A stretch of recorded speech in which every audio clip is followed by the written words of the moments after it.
extraterrestrial-related phenomena. It is produced by PRG as part of the emerging activist movement seeking to end a government-imposed truth embargo regarding extraterrestrial-related phenomena.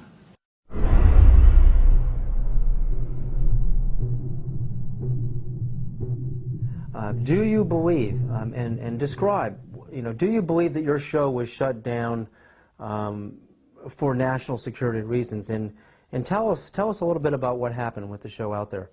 Well, what happened, we sold the show to Sci-Fi Channel, and it was called Out There, and I basically interviewed all of the people that I admired in various fields of study, like Colin Andrews from the Crop Circle movement, Linda Moulton Howe, the expert on cattle mutilations, John Mack. And let me just put a pin in things right there, because John Mack has taken the study of abductions, UFOs, right out through the other side, and he's going, yes, we know they're here, we know they're coming, we know people have been taken, we know there's experimentation going on, we know people have been told about agendas. What we now have to do is use that as a key and as a motivation to socially transform this planet to a more peaceful, more loving, more tolerant state. So his movement, the movement for social change, has just accepts as a fact abductions, UFOs, interplanetary intervention, and what he's doing is taking it out through the positive side of it and saying, now we must use it to socially transform, and I think his message is great. But I talked to him, I talked to the Allagash guys who were taken in the canoe on that trip in Pennsylvania. The last show we did, I had both Bassett, who has the UFO time clock, and then Greer. Both Bassett and Greer were there. They were my two guests for the day. Well, the show was canceled that afternoon. And I was outside, before I knew it was canceled, in between the interviews. And I was outside, and Britney Spears called me because she wanted me to appear on Saturday Night Live with her. And so I was outside having a cigarette, the phone rang. Oh, Brittany, how you doing? Oh, sure, of course I will. I turned away like this. I turned back, and there was a black Ford across the road, a black Ford sedan. And I was trying to look at the plate, and the plate seemed kind of like fuzzy, and I was, definitely a police car. And two guys were there, and a big, big, tall guy got out of the back seat.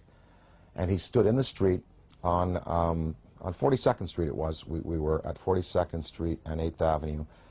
And he looked right at me. And literally, I was on the phone. Hey, oh, sure, of course I'd love the show. Saw the Ford, went back like this, turned back like a half second later, and it was gone. And that car did not go past me. It did not make a U-turn, because I would have seen 42nd Street. I would have seen that thing take a U-turn and go away. That car vanished. That car was a cloaked vehicle of some type. And whether this was like a warning to me, because the guy got out of the back seat, gave me a real dirty look.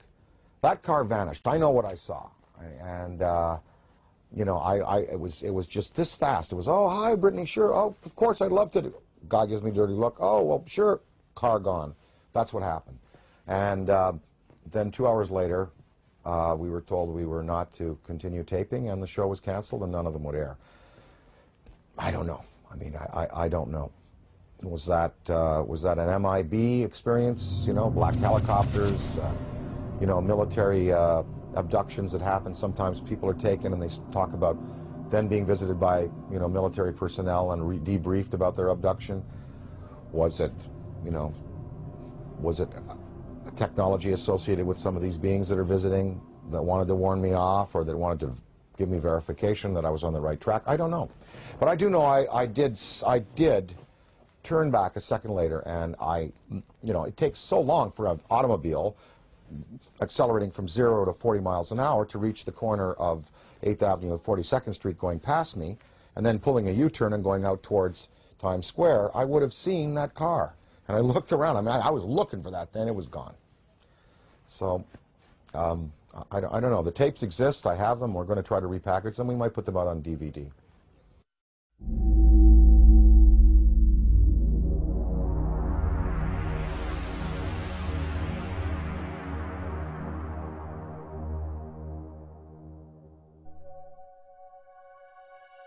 I was having some cameramen film the installation of of a precision landing facility we were putting in right on the edge of the dry lake. And this saucer flew right over them and put down 3 little gear and landed out on the dry lake bed. And they went out to, picked up their cameras and moved on out toward him filming. And he lifted off, put the gear back in the well, and climbed out at a very high rate of speed and disappeared. And so while I was going through all the regulation books and finding out the number to call in Washington to report it, I had him go over and develop the film. By the time they got back with the developed film, I was on the higher and higher and higher level officer talking to me.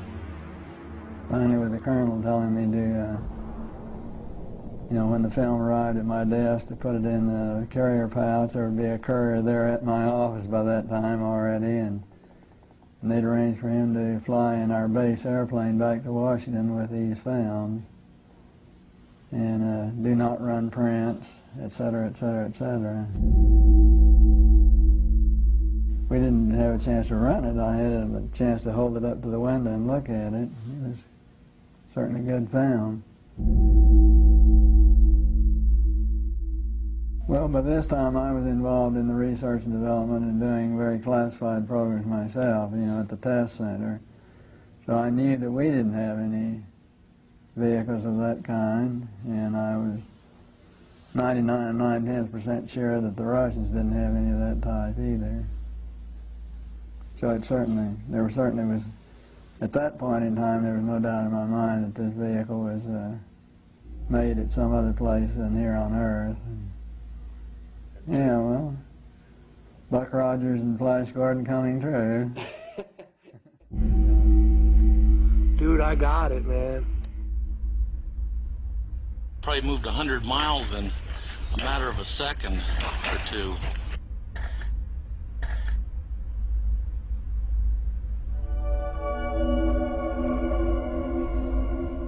In July 2002, right here in the Washington, D.C. area, there was yet again a airspace jet chase by 2 F-16 jet interceptors, which were chasing a bluish object right outside D.C. In fact, we have one of the key eyewitnesses here in this room today.